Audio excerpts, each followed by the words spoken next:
أما بعد فاعوذ بالله من الشيطان الرجيم بسم الله الرحمن الرحيم الصلاة والسلام عليك يا رسول الله وعلى آلك وأصحابك يا حبيب الله الصلاة والسلام عليك يا نبي الله وعلى آلك وأصحابك يا نور الله نويت سنة الاعتكاف. Try to never forget to recite Durood Pak upon the Holy Prophet sallallahu alaihi wasallam whenever he is mentioned, because one hadith Mubarakah states that anyone before whom I am mentioned and he does not recite Durood Salat upon me, he has abandoned the path to heaven. صلوا على الحبيب صلى الله تعالى على محمد صلى الله تعالى عليه وسلم. Once a companion of the Holy Prophet صلى الله تعالى عليه وسلم approached him عليه الصلاة والسلام and he said, Ya Rasulullah صلى الله عليه وسلم, there was a path, an extremely hot, scorching path which had stones upon it. And this path, these stones were so hot to the extent that a piece of meat was placed on the ground upon those stones, that meat would be cooked. And I carried my mother upon my shoulders for 6 miles on that path. Have I fulfilled my duties towards my mother? Have I, in other words, paid her back for the favors that she's done for me? And Sarkar-e-Do-Alam sallallahu alaihi wasallam replied, this might just be the return for one of the contractions that she endured during her labor whilst giving birth to you. This hadith gives an estimation of the fact that how great the status of a mother is, and especially the status given in Islam to a mother. And that no matter what we do, no matter how well, how good we are, our kind treatment towards our parents, and no matter how much we endure, how much we suffer for the sake of our parents, it's never enough. No matter how much taklif we go through and how much pain we endure, it is never enough. So that's the topic of today's bayan, that generally the duties of parents, but more specifically the status of the mother in Islam, and the effect of a mother's dua. If a mother prays for your success, what effect that can have. But on the contrary, if a mother, ma'azallah, in a state of anger, if she curses her son, curses her children, there's la'nat, even the negative consequences that could have. Sayyiduna Imam Ibn Jawzi rahmatullah alayhi mentions a story in his book Uyun al-Hikayat. He states that it's been reported by Abdurrahman bin Ahmad rahmatullah alayhi, I heard my father saying that once an elderly woman came to Hazrat Sayyiduna Ibn Makhlad rahmatullah alayhi. And the woman, she came to the saint and she said, humbly, my son has been imprisoned by the Romans. And I have a very small, tiny house, nothing, no other possessions apart from that house. And I cannot even sell my house. If I did, I would not receive an adequate amount of money to set my son free. Therefore, can you ask any wealthy person to free my son by paying fidya, paying his ransom money? Because now I'm spending my days restless, I cannot live in peace without my son. This was a plea of a mother in front of a saint, a sheikh, a God-fearing man. Consoling her, he, rahmatullah alayhi, said, I will try to solve your problem. The narrator of the story, he says that the elderly woman left, and when she left, the saint, this God-fearing man, rahmatullah alayhi, he sat with his head lowered and his blessed lips were moving, as though he was reciting something. A few days later, the same elderly woman returned to the shaykh. with her son, because he had been freed.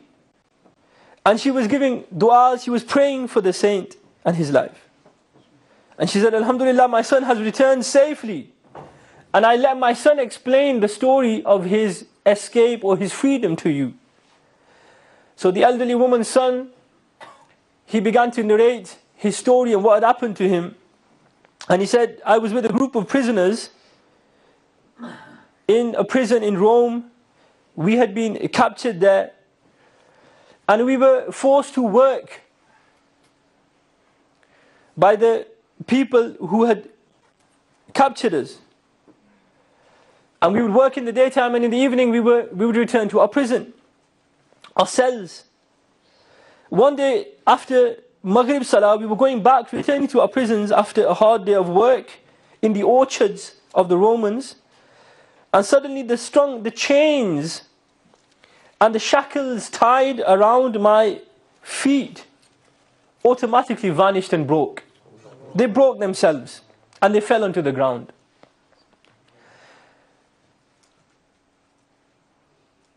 That day that the chains broke was the same day that this prisoner's mother had approached this sheikh and asked him to do dua for the freedom of her son. Now he wasn't fully free then, so these chains, these shackles on his feet, they became broken. He was asked by soldiers, did you break the chains? And he replied, no, I didn't. They just fell to the ground and broke themselves. Hearing this, the soldiers were shocked, amazed, and they went to their head, their officer, their senior supervisor, and mentioned the thing to them. And he was shocked as well how these shackles had just by themselves, without any human bazahir apparent intervention, they had broken. He then immediately called the blacksmith and said, tie this young man tightly with chains, make sure the chains don't open this time. And the blacksmith, he formed forged some more shackles, and I was tied again, the young man says. And he said, the second time, I just walked a few steps, and the chains broke themselves again, and fell to the feet. Seeing this, everyone around him was shocked. They called their monks, their priests, their religious guides, and informed them about this whole situation, and something really strange is happening and we can't understand it. And having heard and assessed the situation, a monk asked me, is your mother alive? I replied in the affirmative, yes. Hearing this, the monk turned to his own people and said, Allah Azza wa Jal has answered his mother's dua. And it's as a result of his mother's prayer for his freedom that these shackles are breaking themselves from the divine.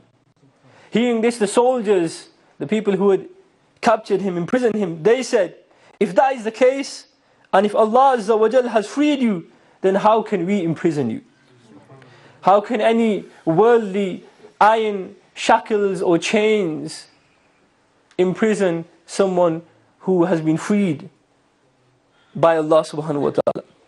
And saying this, the Romans freed me, and I joined the Muslim Ummah again, the Muslim army.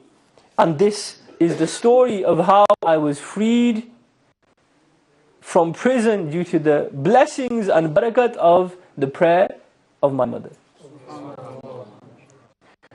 صلوا على الحبيب صلى الله تعالى على محمد صلى الله تعالى عليه وآله وسلم. The strength, the effect that a mother's dua can have, my dear brothers. We should not underestimate the words that exit the lips of our blessed mothers. We should never underestimate them. Throughout this bayan, inshallah, we hear the positive things about obeying parents, and also the negative consequences and the worldly consequences, the punishments of disobeying them as well. Imam Ahmad bin Hajar Makki Shafi Rahmatullah narrates, he says that Rasul Pak sallallahu alayhi wasallam said that on the night of Mi'raj, the ascension, I noticed some people, witnessed some people who were hanging on branches of fire. The branches were made of fire. I asked Jibreel alayhi salam who these people were, and the angel Jibreel alayhi salam responded, Ya Rasulullah sallallahu alayhi wa sallam, these people hanging off these branches of fire are those who used to speak ill of their fathers and their mothers inside the world. People who spoke ill against their parents.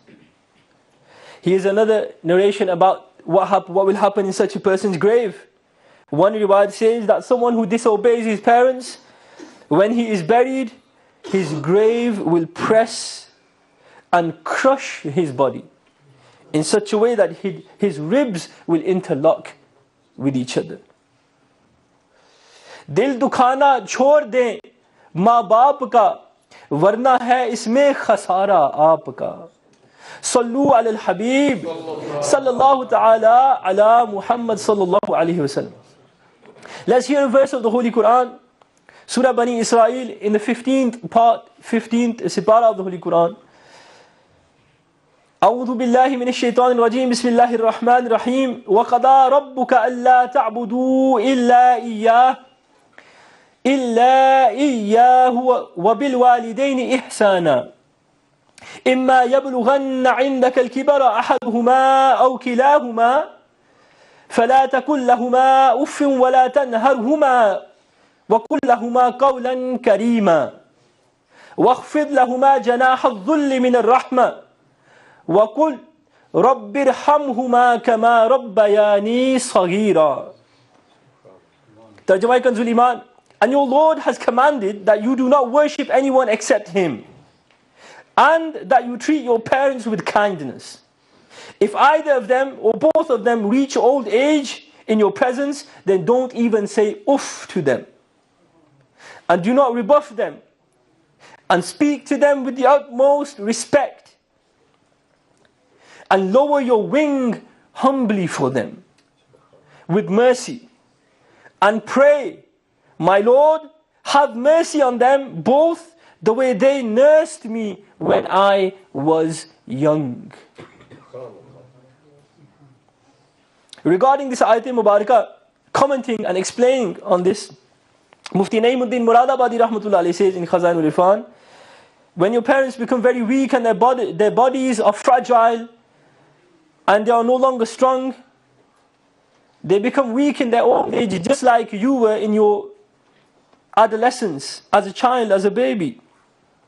So do not say to them, when your parents are old, do not utter any word of disgust, a word that shows a lack of consideration for your parents' feelings. Don't scold your parents when they are old and they need you. Don't speak aloud to them. Rather talk to them in an extremely polite manner, like a servant. Speak to your parents like a slave, like a servant speaks to his master.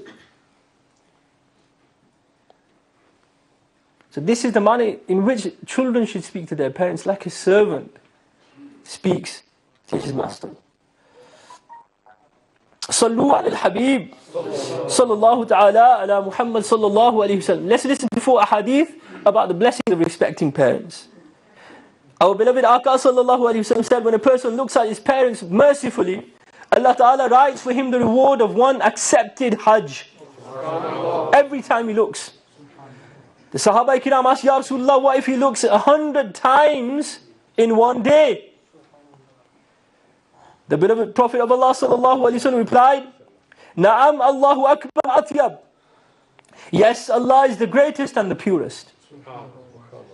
Yani Allah Ta'ala is all powerful. He can bestow that much reward.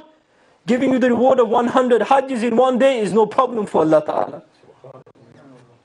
Hadith number 2. The beloved Prophet of Allah sallallahu alayhi wasallam said, 2 gates of paradise are opened for anyone who spends his morning obeying his parents. If only one of your parents is alive, and you spend your morning, you start your morning in obedience to him or her, then 1 gate of paradise will open for you. But 2 gates of hell are opened for anyone who starts his morning disobeying his parents.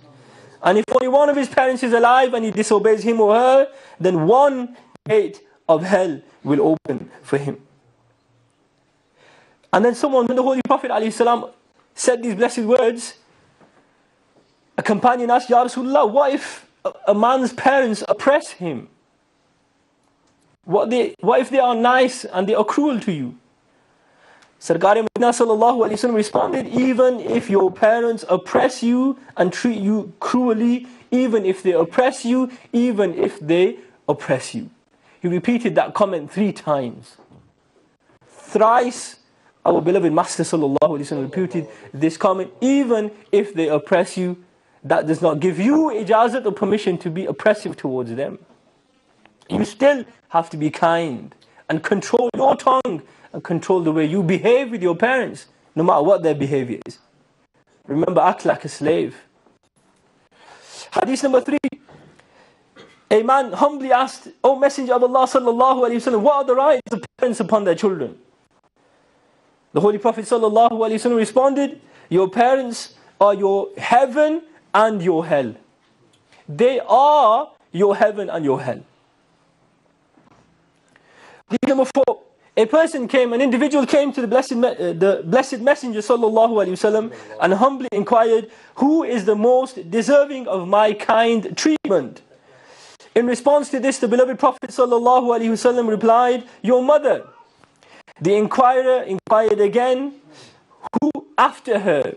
He sallallahu alaihi wasallam gave the same response. Your mother. He asked a 3rd time, who after the mother deserves my kind treatment, my behavior, my compassion? The 3rd time, the same answer, your mother. And the 4th time, the Holy Prophet ﷺ answered, your father. صلوا على الحبيب صلى الله تعالى على محمد صلى الله عليه وسلم. मुती अपने माँ बाप का कर, मैं उनका हर एक हुक्म लाऊं बजा या इलाही. May Allah Ta'ala make us obedient to the extent that we obey everything they say. Remember, the dua of a mother is very quickly answered. Sarkar Madina sallallahu alayhi wa sallam said, the dua of a mother is answered quickly in her children's favor. And someone asked, why is this so? And the Holy Prophet ﷺ replied, a mother is more kind than a father, because she has more raham, more mercy than the father. And that a dua made from mercy is not rejected.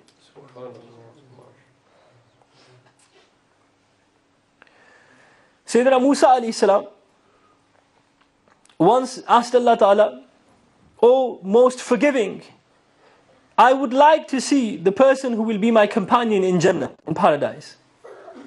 Allah Ta'ala answered, and He said, go to a certain city and you will find a meat trader, a meat seller there. That meat seller is your companion, your friend in heaven. So Sayyidina Musa alayhi salam was curious. He wanted to know and see and meet this individual that would be with him in paradise. So he went to the city identified to him by Allah subhanahu wa ta'ala, and he met the individual. Despite not knowing him, considering him to be a traveler and a guest, the meat trader, the meat seller invited Hazrat Musa alayhi salam to eat. Both of them sat down to eat. And the meat seller, Musa alayhi salam, noticed that he had a basket, a very large basket next to him. And as they were eating, Hazrat Musa alayhi salam noticed that the meat seller took one morsel himself and placed 2 in the basket. So one himself, and he was placing some food inside the basket. A short while later, someone knocked on the door. So the meat seller stood up and went out to see who it was to answer the call. Meanwhile, in his absence, Hazrat Musa alayhi salam took a look inside the basket. And what did he see there? He noticed an elderly man and an elderly woman inside. There were 2 humans inside the basket. As soon as they saw Hazrat Musa alayhi salam, a smile spread across their faces. And they testified to the risalat, the prophethood of the Prophet Musa alayhi salam. And as soon as they did that, they passed away immediately. On his return, the meat seller, he came back, he looked, and he noticed his parents had passed away. And he understood the whole matter, he understood what had happened.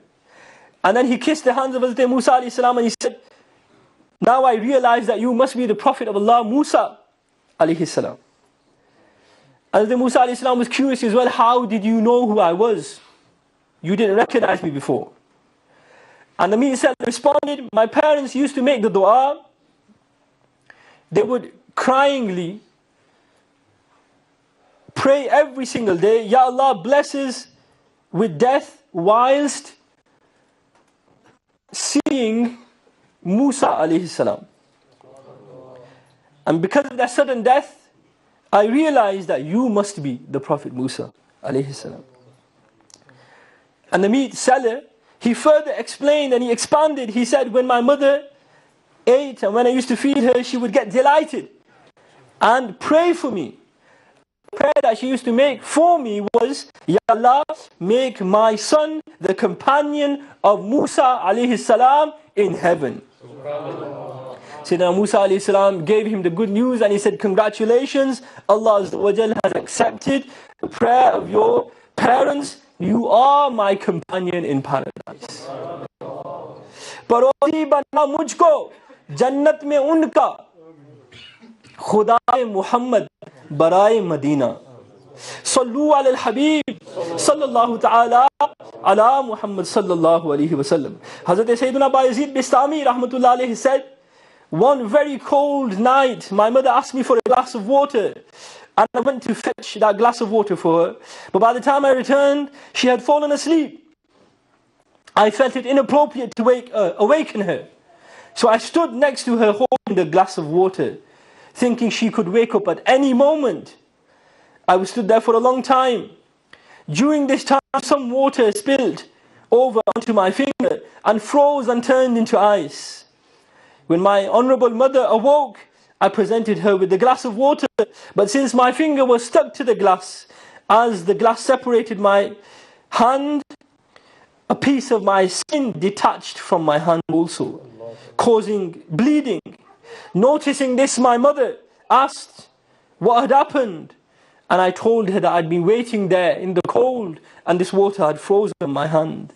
Hearing this, she raised her hands and prayed, Ya Allah, I am pleased with him.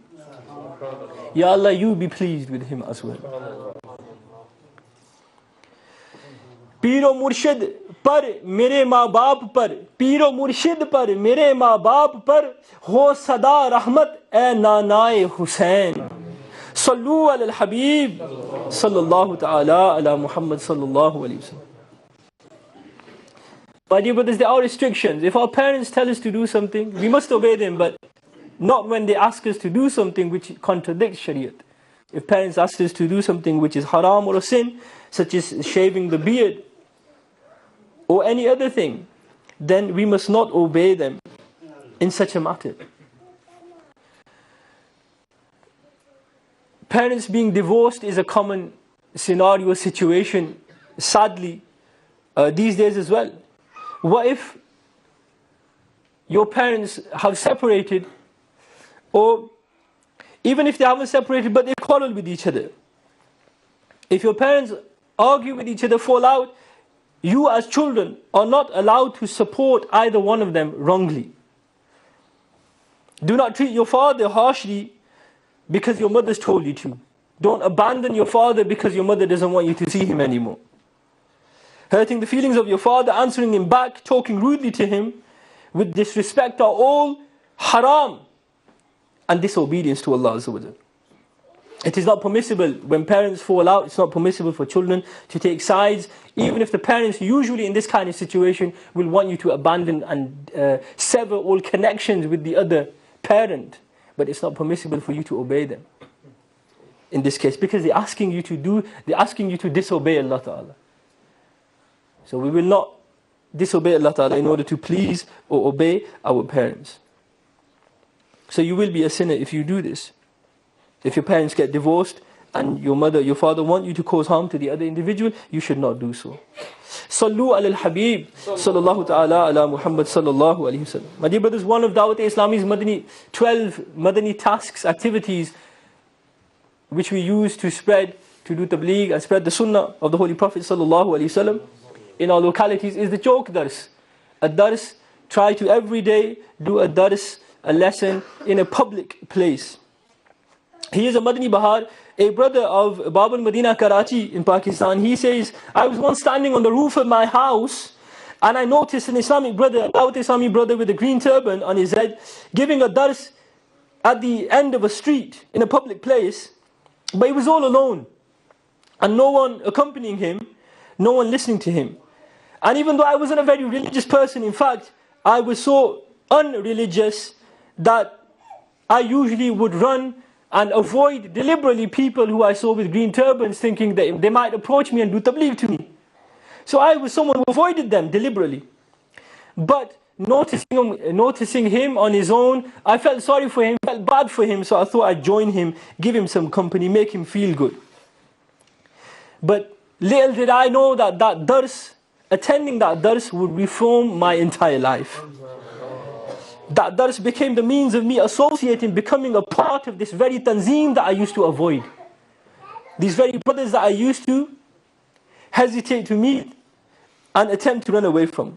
And now, as I give this statement, I am a zimmadar, a responsible leader, team leader of Madani Inamat in my local area. बुरी सोहबतों से किनारा कशी कर और अच्छों के पास आके पा मदनी माहौल, तुम्हें लुत्फ आ जाएगा जिंदगी का, करीब आके देखो जरा मदनी माहौल. صلوا على الحبيب صلى الله تعالى على محمد صلى الله تعالى عليه وسلم. My dear brothers, always be afraid of the curse of your mother. Be afraid of the curse of your mother. Once Hazrat Allama Kamaluddin Damiri rahmatullah alayhi narrates, there was a man whose leg was amputated, and people asked him the reason, people asked him his story, his history, why he had one amputated leg. And he answered that this is due to the curse of my mother. And he explained in detail. He said, when I was a child, I once caught a sparrow and tied a string to the leg of the sparrow. Coincidentally, the sparrow flew out of my hand and into a hole in a wall, but the string remained in my hand. And I pulled the string hard, and the sparrow came out in severe pain. And because of my pulling of the string, the leg of the poor sparrow had been amputated. My mother noticed this painful scene and was very upset and disturbed by it. And she cursed me. She said, may your leg be amputated just as you was amputated the leg of this bird, this sparrow. So she was extremely upset. And he ignored it, or nothing happened straight away, instantly. But after some time, he says, I traveled to Bukhara to gain knowledge, in pursuit of knowledge. On the way, I fell down from my conveyance and I was severely wounded in my leg. When I reached Bukhara, I underwent treatments, but nothing relieved the pain. And eventually my leg had to be amputated. Just one example of the negative effect of a curse of a mother. If your mother gets upset with you, my dear brothers, we should always seek the du'as of our mothers and try to save ourselves from being punished due to the curse of our mother. Sallu ala al-habib sallallahu ta'ala ala Muhammad sallallahu alayhi wa sallam. Sarkar do alam sallallahu alayhi wa sallam said, Allah subhanahu wa ta'ala does not accept any farz ibadat, obligatory ibadat, or voluntary ibadat of three people. Anyone who disobeys his parents, anyone who gives sadaqah to a poor person and then reminds the poor person of the favor that he's done for him and makes him feel indebted to him, and anyone who denies destiny. Three people whose Allah Ta'ala does not accept the nafal or the farz. Sarkari do Alam sallallahu alayhi wasallam also said, all sins, whenever a Muslim commits a sin, if Allah Ta'ala wants, He can punish you in the dunya. If He wants, He can forgive you for it, or He can save its punishment for the afterlife. He can save its punishment. If He wants, He'll punish you in the afterlife for it. But there's one sin the Holy Prophet sallallahu alaihi wasallam said, that Allah Ta'ala makes sure that you're punished for it in the dunya before you die. And that sin is disobedience to parents. The sin that He will make sure you get punished before your death. A young man was on his deathbed, and people were doing talqeen. They were saying, recite the kalima. They were trying to encourage him to recite the kalima before he died, so that the kalima sharif was the last thing that he said. But he could not read it despite making the effort to. And then people realized that his mother was unhappy with him, upset with him. And they somehow convinced her to forgive him. And once she forgave him, he could recite the kalima. So disrespecting your parents can lead to not just curtailment, decrease in sustenance and rizq, a lack of barakat in your life. It could lead you to not being able to have the tawfiq to recite the kalima before you die.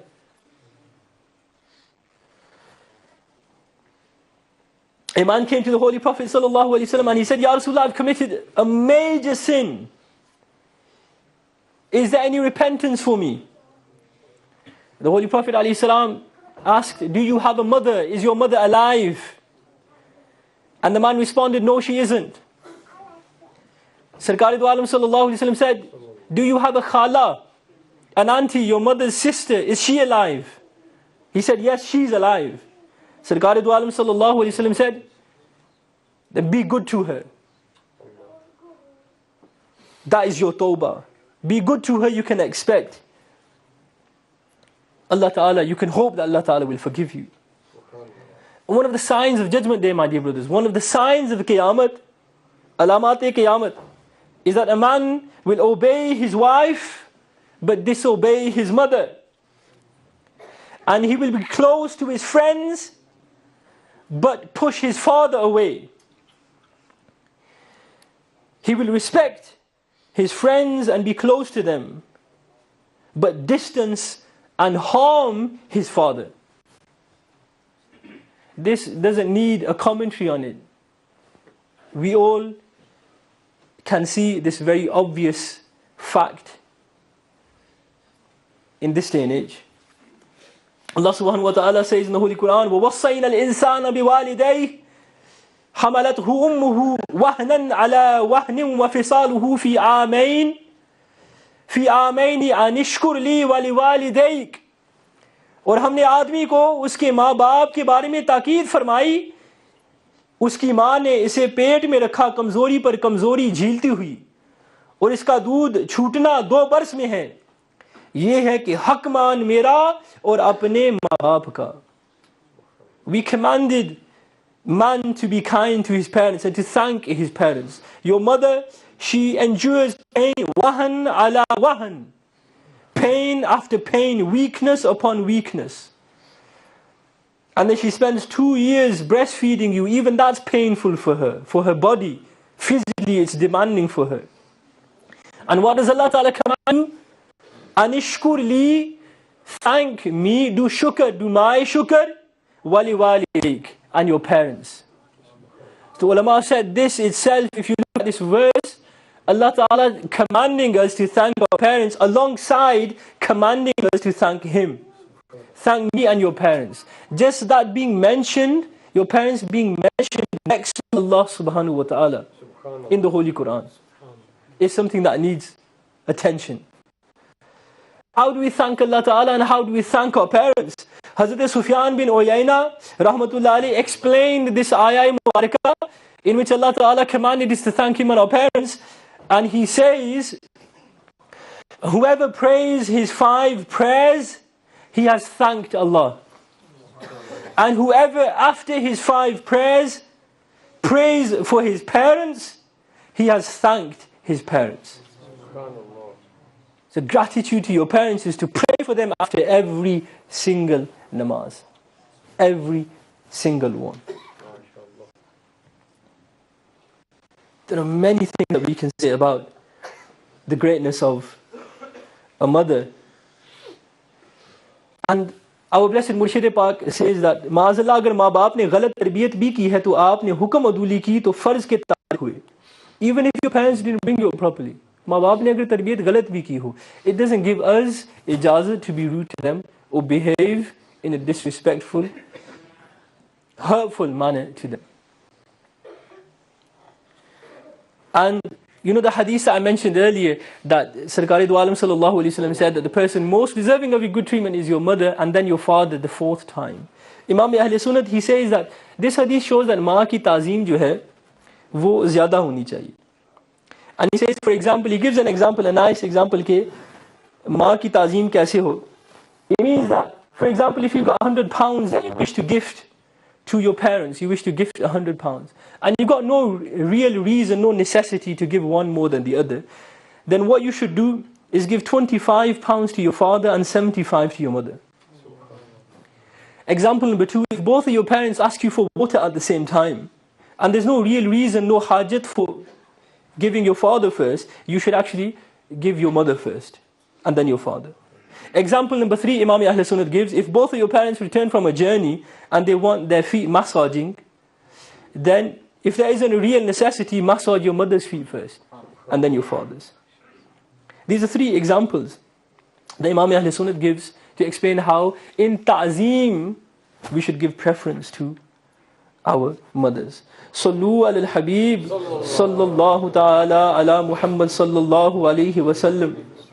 As the Sufyan Sauri said, that ye zulm hai, it's jafa, it's injustice for a man or a woman to pray for his or herself and not pray for his parents and all of the Muslims.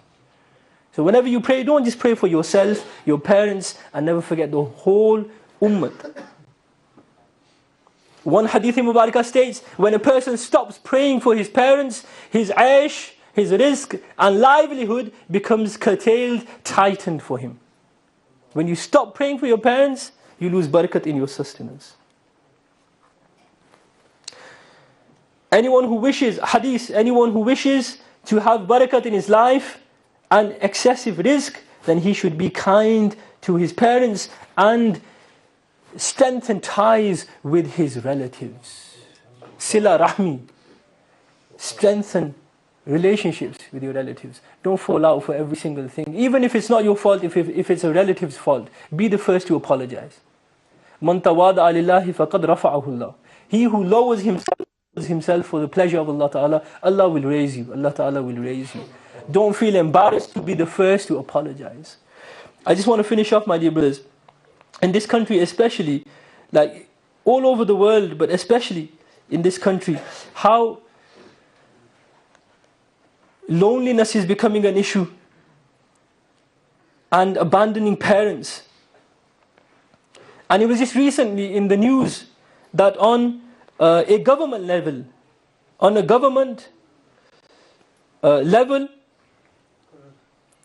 a secretary for loneliness was appointed on a government level, because loneliness and parents, all the parents being abandoned and them suffering from depression and loneliness has become like, it's not just a joke anymore, it's not just a minor thing.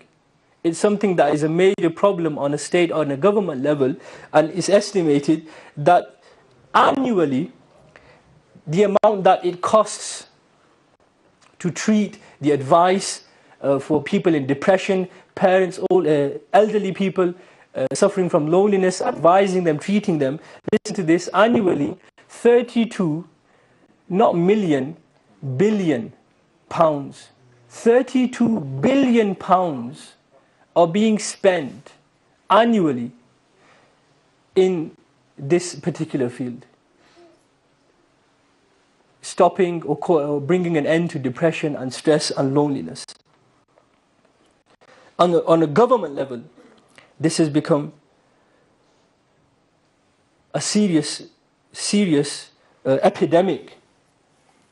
And some articles go to the extent of with titles like loneliness in Britain has escalated from a personal misfortune into a social epidemic. Imagine Britain in the grip of a chronic illness that was causing widespread misery, costing the country billions in losses at work, and loneliness does more harm to those affected than smoking 15 cigarettes a day or being obese. Loneliness more harmful than smoking 15 cigarettes a day or being obese, having weight problems. The UK Prime Minister has appointed a Minister for Loneliness in a drive to tackle this social isolation, a problem which approximately 9 million people in this country are suffering from. 9 million Britons. One study of 45,000 people aged 45 and over who suffered from loneliness were at a risk, higher risk of heart disease because of this. And there's so many, like disturbing statistics and figures on the internet about loneliness in the United Kingdom, social isolation causing depression, and how it's become like a disease. May Allah subhanahu wa ta'ala save us, make us always respectful to our parents, even in their old age when they need us and they cannot even perform the simplest of bodily daily functions on their own, and they need us for the simplest things. May Allah ta'ala give us the himmat, the strength, the istiqamat, and the love and the compassion to serve them like slaves, like they cared for us when we were babies. Ameen bijahi nabi al-ameen sallallahu alayhi wa sallam. Sallu ala الحبيب.